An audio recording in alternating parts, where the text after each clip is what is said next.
Hey beauties, welcome back to Real Girl Talk Podcast Radio. I am your host, Sherry Ricard. I'm a medical professional, business leader, author, speaker, and adversity recovery expert, bringing you fascinating guests, business, beauty, and lifestyle tips to help you create a beautiful life, and always committed to keeping it real. Now let's dive in. The loss of a loved one is a nearly universal emotional crisis. Unprocessed grief and painful feelings can be buried, leaving you to feel numb. But there is hope. Certified grief counselor, RN, and author Sherry Ricard shares her story of how to cope in her first book, Wake Up Call, A Mother's Grief Journey, after the loss of her 17-year-old son. This book, along with Sherry's other books, are available on Amazon as well as on sherryricard.com. Today's episode is sponsored by Create Your Life, a 30-day devotional and lifestyle workbook for women who wish to make personal, spiritual, and professional changes using a 30-day coaching process. This workbook is filled with powerful scriptures, thought-provoking journal exercises, and a daily dose of inspiration that gives you the tools you need to create a vision for your life. You can go to Amazon, search Sherry Ricard, look up Create Your Life, a 30-day devotional and lifestyle workbook on Amazon.com. Hello, my beauties. Welcome back to another episode of Real Girl Talk Podcast Radio. I am your host, Sherry. Thank you to all of my loyal listeners, and for all of those that are just joining us for the first time, you are going to be listening every single week. I know, we're going to get you. I have a great guest as always. You can count on me to have the best. I have a proven leader, Velera Wilson. She has over 15 years. She has generated millions in revenue, leading teams, launching products, driving marketing strategies for Fortune 100 and 500 brands, incling AT&T. Prior to that, Velera was the youngest woman to run the Midwestern division of Show at Me, Arizona, a destination management company. In that role, she secured the company's first $1 million contract with Ford Motor Company. Velera has an upcoming book that's going on pre-sale in August that will launch in September called You're Absolutely Worth It: How to Shift from Self-Doubt to Undeniable Confidence. And we are going to talk about her book, and she's going to give us some little secrets and tips to marketing, also about what her book is about. Welcome to the show, Velera. Thank you so much, Sherry. I appreciate it. I'm excited to talk with you and your audience today. I know, I am too. So guys, Velera and I are just meeting for the first time. So you get to meet her with me. And I know she's going to give us some really cool tips and little sneak peeks into her book that talks about how to shift from self-doubt to undeniable confidence. And we all need to know that. But I want to start first talking a little bit about marketing, because I know you've been a market leader for 20 plus years, and I know you can give us some ideas. There are people that are listening right now that have businesses, they have started businesses, or they are in a business that they're trying to save. Maybe they're trying to revamp a business or grow to the next level. What are some ideas that you can give us? I know, I've got a little bit of a marketing background myself, but what are the things that you can give us that will help our business go and grow from where we are right now on a budget? Because marketing can get super, super expensive. Where should we start?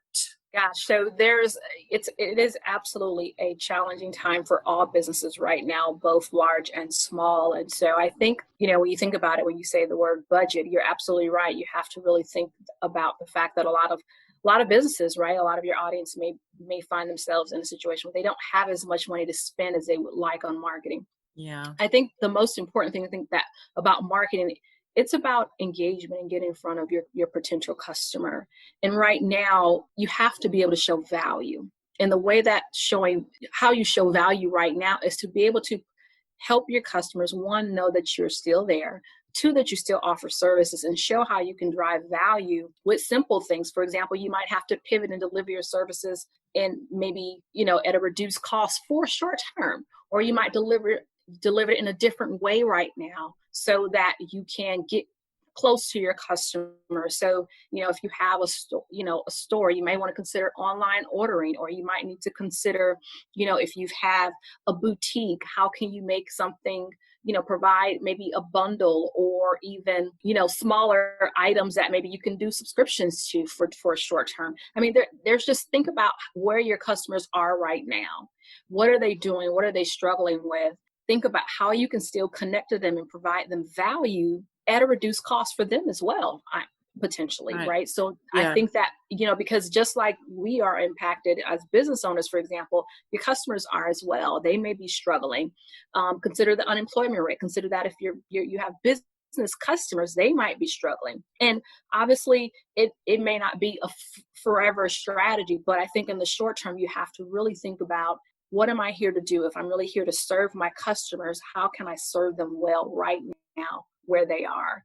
And everyone is, when you think about, a lot of restaurants have had to move to curbside delivery, online ordering, that sort of thing. Go that route. If you're retail, you have to consider the same thing. Many customers are shopping and have different shopping patterns right now, or may not be spending as much money. So I think you just have to, at the end of the day, think of marketing as how do you show value in a way that is relevant to your customer. And when you do that, especially right now, they're going to be committed to you. They're going to be loyal to you. I think this is a great time right now to build loyalty with your customer base. When they see that they're not just in it for the dollar. Obviously, you have to make money, to be clear, and obviously as a business, see that, you know what, hey, they're still trying to figure out ways to make it easier and convenient for us to do business with them. Then that's when you get that stickiness, that, that you've got customer for life. That long-term value just shoots up the roof.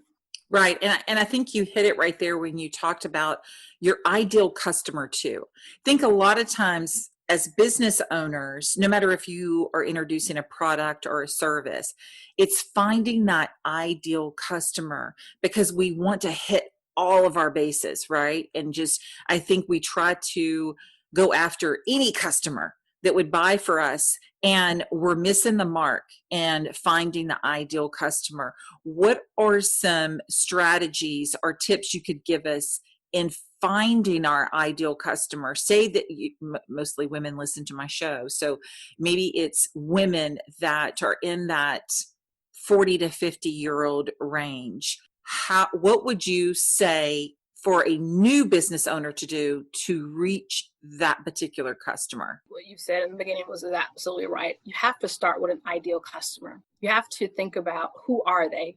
And when you get super, super niche-y, if there's a word, when you really focus on the niche that you're going to serve, as opposed to trying to have a vanilla approach and appeal to everyone, you're able to get really laser focused on what are their pain points, and then craft solutions around their pain points. As a new business owner, absolutely, you should be considered. I mean, really, you really shouldn't have an idea of who your customer is when you're starting the business, right? You really want to start, that's part of the business plan development, is who are they? What keeps them up at night? What do they need? What can I offer them? And how can I differentiate myself from the other person that is offering a product or service that might be similar? So I think you can really start crafting an ideal profile. Think a few layers down. Okay, if your customer is a woman, what kind of woman is she? What type of work does she do? What's her income level? What might she live? What type of podcast might she listen to? Mm-hmm. What's her profile? And then from there, you can start thinking about the creative ways to reach her, and then also the creative ways to deliver solutions to her. I like that, because I know that there's a lot of women that are actually in the real estate industry and arena that listen to the show as well. And they have to get really creative, because real estate can be really saturated. And they do have to get creative with finding that ideal customer. And every real estate agent they typically have the same type of customer, give or take, depending on what type of house they sell, whether they're selling luxury homes or they're selling starter homes.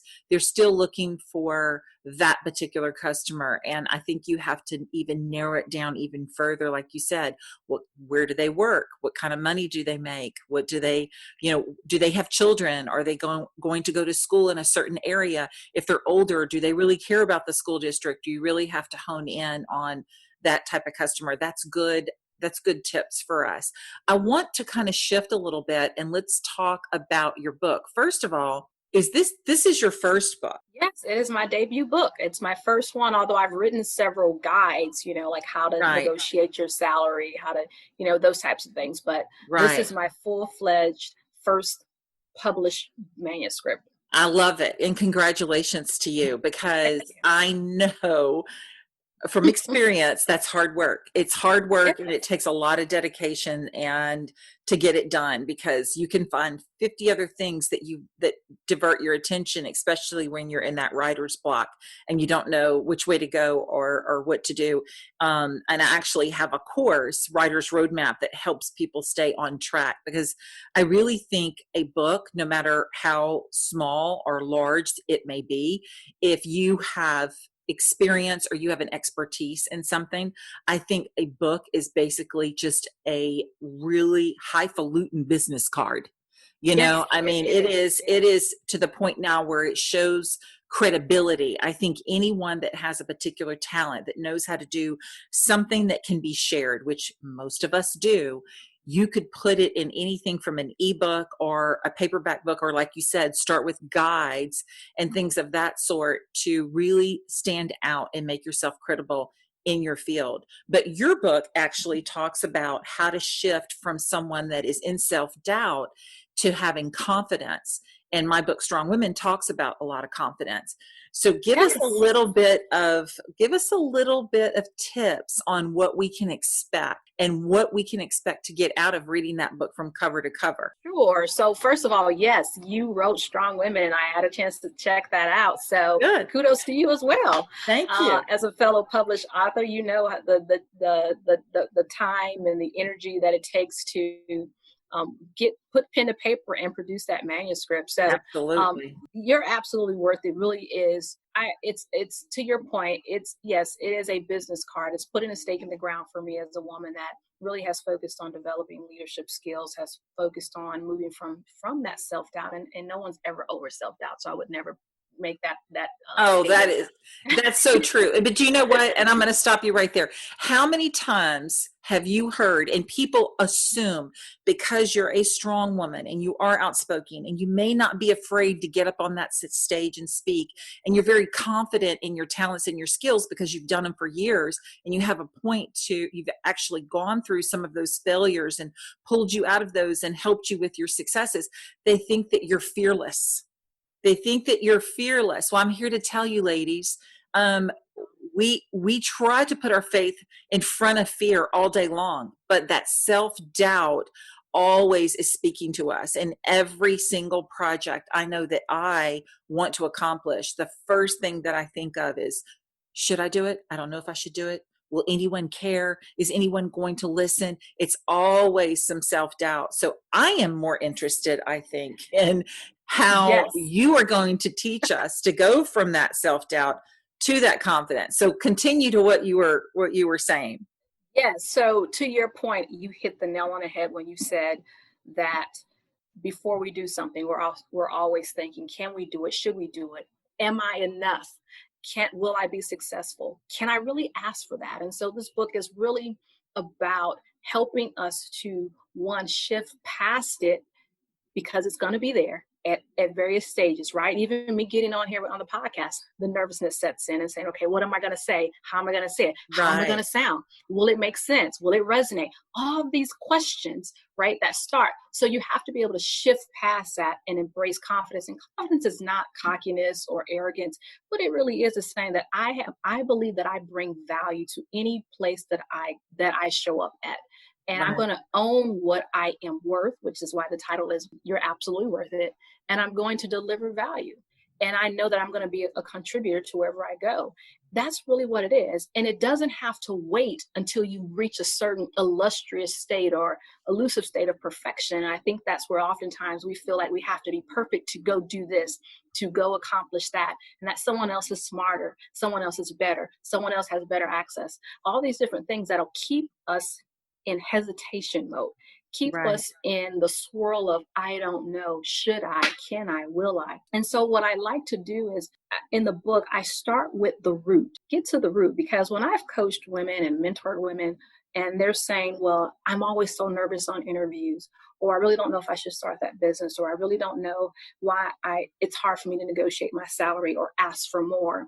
When I've started to peel the layers back, it's not that, it's what they really believe about themselves. Absolutely. There's a root, and it will go back sometimes as far as childhood.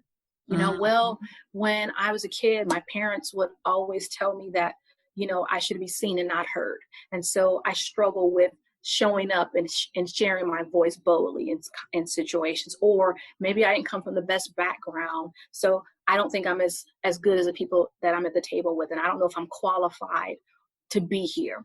All those things have a root. And so the book starts with getting to the root, part one. And so that's really, really important to really start there. And then, because there's always a why,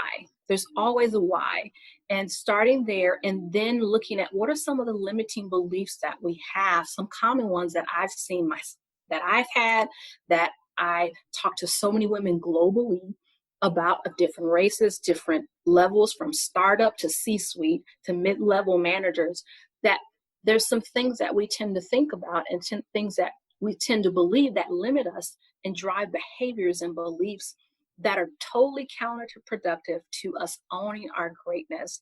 And so I walk through those, through very personal stories of my own and other women that I know, and then talk about how to make the shift. What's the shift that you can make? So it's really a prescriptive flow of get to the root first. Then here are some mindsets you can look at that can be stopping you and preventing you from exploding and owning your voice and your power. And here's how you can make the shift to move past the doubts to confidence. I love that, because when you said why, I've talked about this on my show before. I truly believe if you can hone in on your why, you can accomplish so much more, because our why power is stronger than our willpower. And so if your why, it could be your children. Your why could be because you have no other choice but to do it. Financially, you may have no other choice. Your why just could be a personal goal that you've had for years, and that's your why. It could be that you need to lose weight, or you're going to die. I mean, it could, there's so many reasons why we do certain things. And if we focus, and I have it on my vision board, I have the word why, because I know why I have my whys, and I've shared them many times, but my willpower is not so strong. It's easy for me to quit if I just don't think about it. And I'm like, I can procrastinate that, or I can put that over. But if I focus on my why, it actually brings up a much bigger strength in me than just the will to do it or the will not to do it. That's such a really, really good point. And it's one that I write in the book as well, as to say, one of the things that you have to do is get a vision for the life you want. You have to get that vision, because without that vision, you will not maintain the focus and the discipline. You almost have to see yourself thriving. Right. I call it the 2.0 version of yourself in the book. And that version of you is being developed. And it's not going to be a pretty process. You're not going to show up perfect all the time. But don't run away from that process, because the pain of going through the changes is really bringing you to the place that you really want to be. And so oftentimes I think about it as the desire to be greater than where you are has to be so much more that it drives you through the pain to change. And I think that's oftentimes is another point of, is that you mentioned earlier that I totally agree with, is that there is going to be discomfort. And that it's going to be scary. But pushing past self-doubt means knowing that you are going to have to do it scared sometimes. Right. You're going to have to do it scared, because fear is not really a fact. Yes, there's legitimate reasons why you can be afraid of something, but oftentimes what I find is it's just an indicator that you're stretching and growing into unknown territories. And it's that growth process, that growing pains, as we call them, right, that are often uncomfortable, but it's really leading you to that greater self. And like you said, oftentimes people assume when they see someone on the stage, when they see someone successful, they think, oh, they couldn't possibly be afraid, or they're fearless. No, they just made a decision that I'm going to shift. I'm going to put fear in the back seat, and I'm going to drive anyway. I hear the noise, but I'm not going to let the noise drive me. Right. Right. I like that. I actually did a post on social media about fear the other day, talking about, well, and it says right on my Instagram, fueled by faith. And I have to empower myself and and listen to something inspirational on a daily, sometimes multiple times a day, because I have to fuel my spirit, right? I have to fuel my empowerment and my inspiration, just like I have to fuel my car to go. If I'm not sharing something with my soul internally, spiritually, and emotionally, there is no way that I continue to go on in a positive mindset. It's just not possible. No more than it's possible for your car to go if it has no gasoline in it, right? So I am fueled by faith and always trying to conquer my I fear. Oh, love it. that sounds like a book. I just thought about I that. love it. Fueled by faith, conquering fear. I'm going to have to write that down. Somebody right now is going, oh, that's a really good title. I like it. I I do. see titles all the time and I'm thinking, oh, that's really good. And then I thought, do I really want to start another book? I'm going to have a really strong why in order to do it, because my willpower will fail me every I time. know. I'm going through the process, so Every I get time. it. And when you were talking about confidence too, it all goes back to worth, which obviously is the title of your book. You're absolutely worth it. Is if we don't feel that we're worth it, if we don't value ourselves, no one else will, right? And we will actually attract those that devalue us. We will attract someone that doesn't show us worth if that's how we feel about ourselves. So, what can we do to, I've met so many women that I just want to shake sometimes, Valera, because I'm thinking, are you kidding me? You have Oh, so yeah. much talent. You have so much Oh, yeah. potential. What is wrong with you? And then that woman will say, well, I don't know. I'm just scared. Or, my husband doesn't think that I'll be able to do it. Or Yep. whatever Yep. their job. Oh, my mama said, or whatever it is. Absolutely. Especially my college girls that I talk to. And they're just like, I don't know. I'm just scared. I said, what are you scared of? And when you go down, it's, what the number one is with young women? What are you scared of? What will people think of me? Absolutely. Yep. I want to throat punch them. I want to throat punch them right there with the what will people think of me? Because what people think about you, ladies, is none of your business. It's none of your business. But you know what? That's, yeah. Their perception, people allow other people's perception of them to become their reality. It goes back to the why. So what do you say to those women that don't feel that they're worth it, or don't feel that they have anything to share that's greater than the next gal? So, for a long time, I did not think I had anything to share either. I think I mentioned earlier that I used to think, well, I'm not as good as this person because my background wasn't the same. They came from a good family, or they had two parents in the house. They may have had a higher income than me. They might have a much broader exposure to the world. I'm just a little old girl, who was born to a teenage mom and was the first person in my family to go to college. And so it brought a lot of discounting of my value, what I brought to the table when I was in situations. And so I think the one thing that you have to realize, that I had to realize, is that at the end of the day, what you were born with and what you have crafted over time has value. And when I say that, is I think of on the practical level. Many of us have, invested hours, money to get educated, to spend hours learning a craft or a skill that has value. And so that makes us a solution to someone's problem. The hours that you spent working on that product or that course, or the hours you spent learning how to do whatever it is that you're good at. For me, it was marketing. You have to show up and realize that you are filling a gap in a need. And when you're brought to the table, you're being brought to the table because they're expecting you to solve a problem. Right. That's your value. And so when you are showing up for an interview, I've talked to so many women when they are like, well, I don't know if I'm qualified for the job, or I don't know if if I'm good enough for the role. Did they invite you to the interview? Yeah. Right. Well, that means they think that you're qualified to some degree, right? Right. You've got to go through a process. Just own that part of it. When you show up to a meeting, whether it's a business meeting, whether it's in a corporate setting, your expertise and your skills culminated over years, however short or many that is, has current value. It's a currency. Don't Right. shortchange it. Don't discount it, because people recognize the confidence that you bring. Because again, confidence is about what you have right now. It's not about what you have 20 years from now or 15 years from now. Right. What do you bring to the conversation now? Offer that, and people will recognize you and associate you and your brand with that. But when Right. you're not sold on you, you will not sell anybody else on you either. But when you're sold Exactly. on you, people are like, wow, she's a great analyst. You might be a junior level person, right? Or she's a great realtor. And you might say, well, I just started 5 months ago. But you're confident. What you deliver it in such a way that says, I'm one, excited, one, I'm capable, one, I'm not perfect, but I'm growing and I'm learning and I'm evolving. And I own all of that. But I still know that what I bring today to any situation can offer a solution to your problem. Right. And you know what? I love that, because I had somebody ask me one time, they said, Sherry, what do you think about the phrase fake it till you make it from someone that talks about being authentic? And I said, okay, that's a really good question, because I don't believe that just because you say fake it till you make it means that you're unauthentic. Because if you believe that you have something to offer, how are you going to convince that person that's hiring you, that person that's giving you a loan for your business, whatever it is, how are you going to convince them that you're best for the job?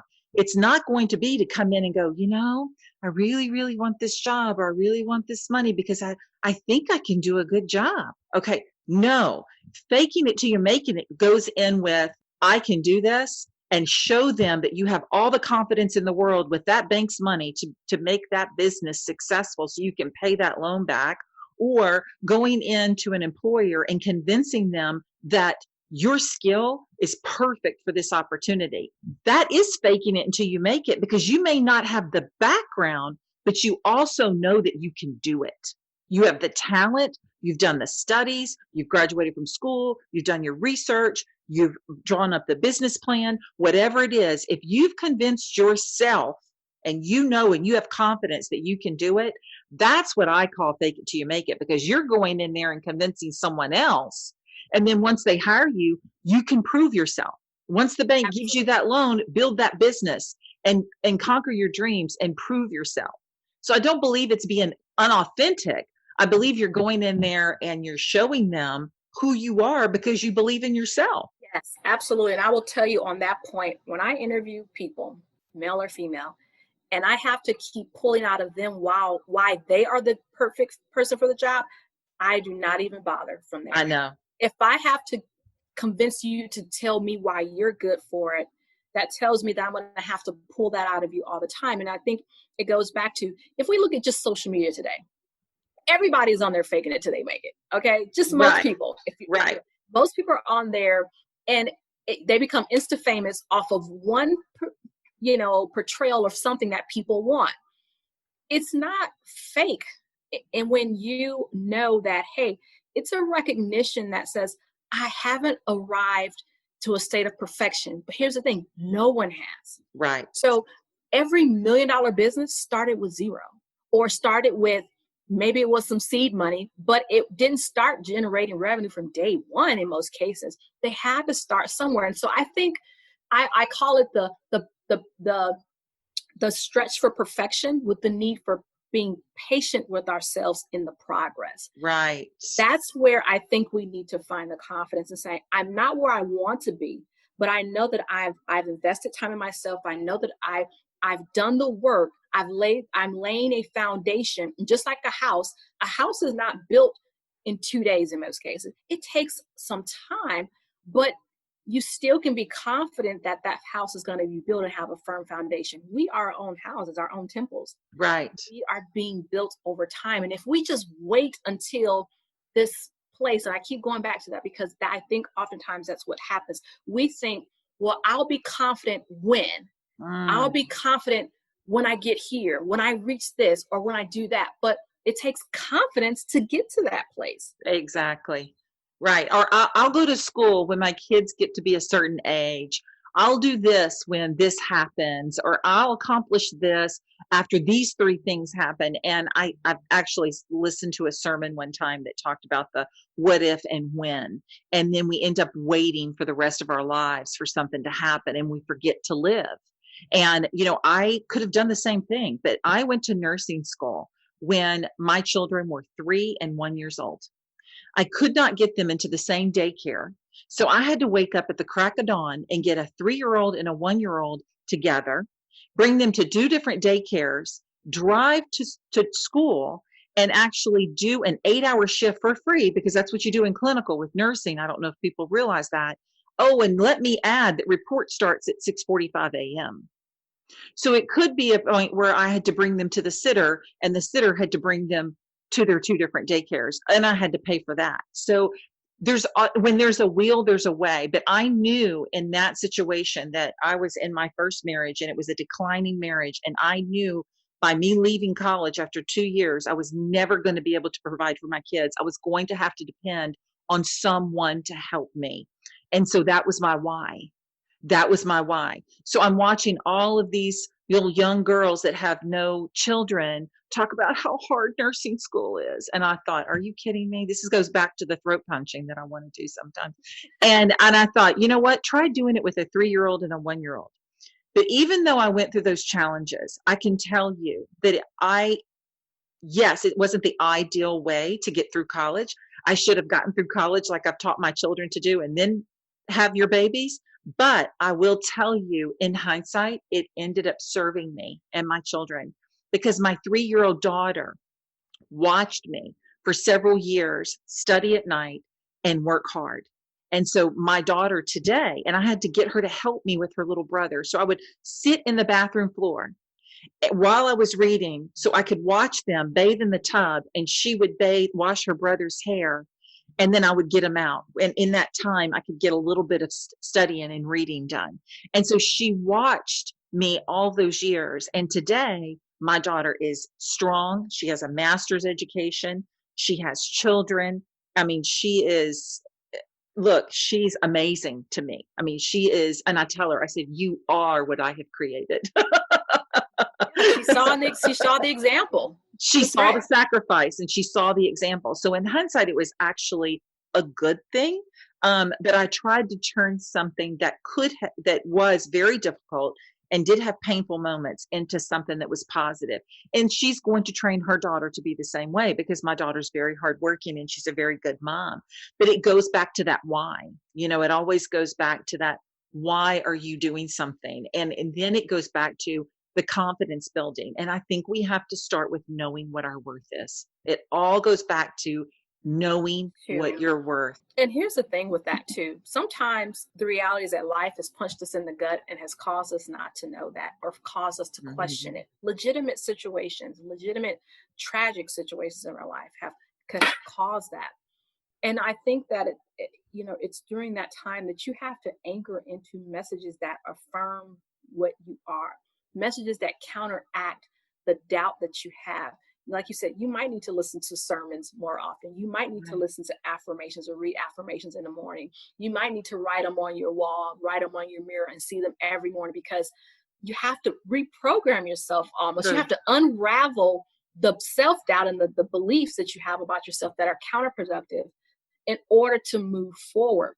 And so you've got to put good deposits in, because something in there before wasn't necessarily a good deposit. Spending that time and doing that, and then connecting to people that can provide that inspiration. Or, I like to say, for example, myself, not many of my family, the women were married, or not when I grew up. And so for me getting married, I've been married for almost 8 years. I had to surround myself with women through my church and my community that had been married for 20, 30 years. Absolutely. So that I could get a sense of what should a healthy marriage look like? What's normal? What's not okay? And obviously that's subjective, but I had to get people around me to give me information that I was missing. So I think the other part of that is, if you don't know your worth in certain areas, go find the information. Get a coach, get a mentor, get a therapist, get whoever you need, whatever that is, to help you see yourself in a better light. because we all need different sources of information at different times in our lives. Absolutely. And it goes back to being able to fuel yourself. You have to fuel yourself, take in what you expect from yourself and what you want out of yourself. And if you feel like you lack a lot of inspiration and motivation and your ambition is slipping or you're feeling depressed, you have to you have to fuel yourself with things that words of affirmation, like you said, sermons, empowerment speeches. You can get on YouTube. There's so many ways to empower ourselves. I mean, please turn off the news, people. I mean, you want to get depressed. I mean, turn on CNN or Fox News or ABC. I don't care what you listen to. It's all depressing, right? We have to keep abroad of what's going on in the world, but not to the point to where it's causing you anxiety and causing you depression. And just like the other night, I found myself with the children. I think there was 6 kids that were shot in Atlanta, drive-by shootings or whatever it was. It was a lot of different things. And the man that was walking his child across the street, they showed on social media, and somebody shot him right there in the corner, and his 6-year-old took off running. And I'm thinking, why am I watching this video? Because we can't believe it. Our eyes can't believe what we're seeing in the tragedies and the pandemics and the riots and the criminals running crazy right now. Our eyes can't believe it. And so we keep watching, But you know what we're doing? We're training our minds towards negativity, depression, sadness, fear, anxiety. We're bringing all of these things on ourselves right now because that's what we continually fuel ourselves with.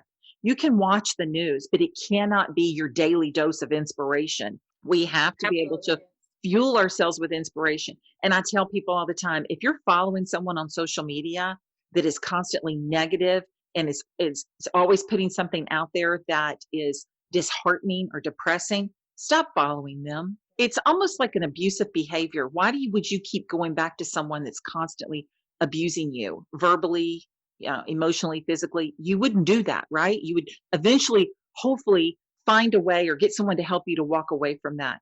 But yet we do that on social media every single day. We follow people that are scrolling and, spewing out all of this negative. If I have someone that comes on my social media and has anything negative to say, I don't even entertain them with an answer. Believe me, there are a couple of replies that I would like to say, but I don't entertain them. You know what I do? Delete and block. I just don't have time for that in my life. Absolutely. And I think it goes back to decide what you want to grow, because whatever you feed is going to grow. Absolutely. If you feed self-doubt is going to grow. If you feed fear, it's going to grow. If you feed faith, if you feed confidence and believing that good things are going to happen, you will be surprised at the manifestations that happen in your life. And so I think we have to become really intentional for trying to make shifts in our lives in very practical ways. If it's in your career, your relationships, your business, what are you feeding on? Right. What are you feeding on? And if that doesn't align with where you want to go, you need to change your feed. Change your feed, because it's gonna show up in the wash. And, I think about just times where long ago when I was, growing up, it was always my dream to own real estate. I remember starting to read like Robert Kiyosaki's, Rich Dad, Poor Dad. That was my first introduction. And I read like some of his other books. And I remember thinking, like, I don't know how I'm going to do all of this. I'm going to invest in real estate, do all this, but I want to. But I believe it was those seeds that I started to plant that have grown in my life to where I am able to invest in real estate outside of just my house that I live in. But it started then. And so sometimes we will plant seeds. They may not grow today, but they're going to grow tomorrow, right, and maybe a few years from now. But you got to really think about it. It goes back to that 2.0 version of yourself. Where do you want to go? Where do you see yourself?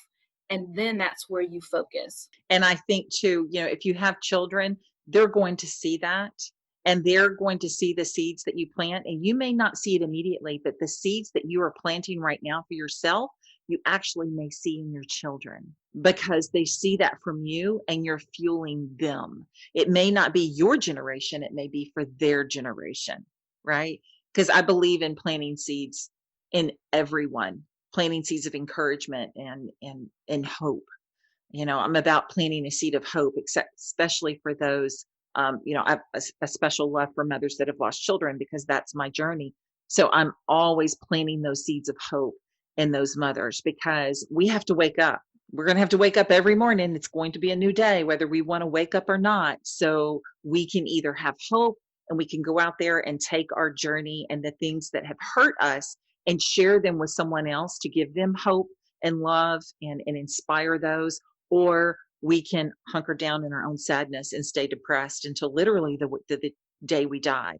But my son would not want that for me. So my why is because I want him proud of me.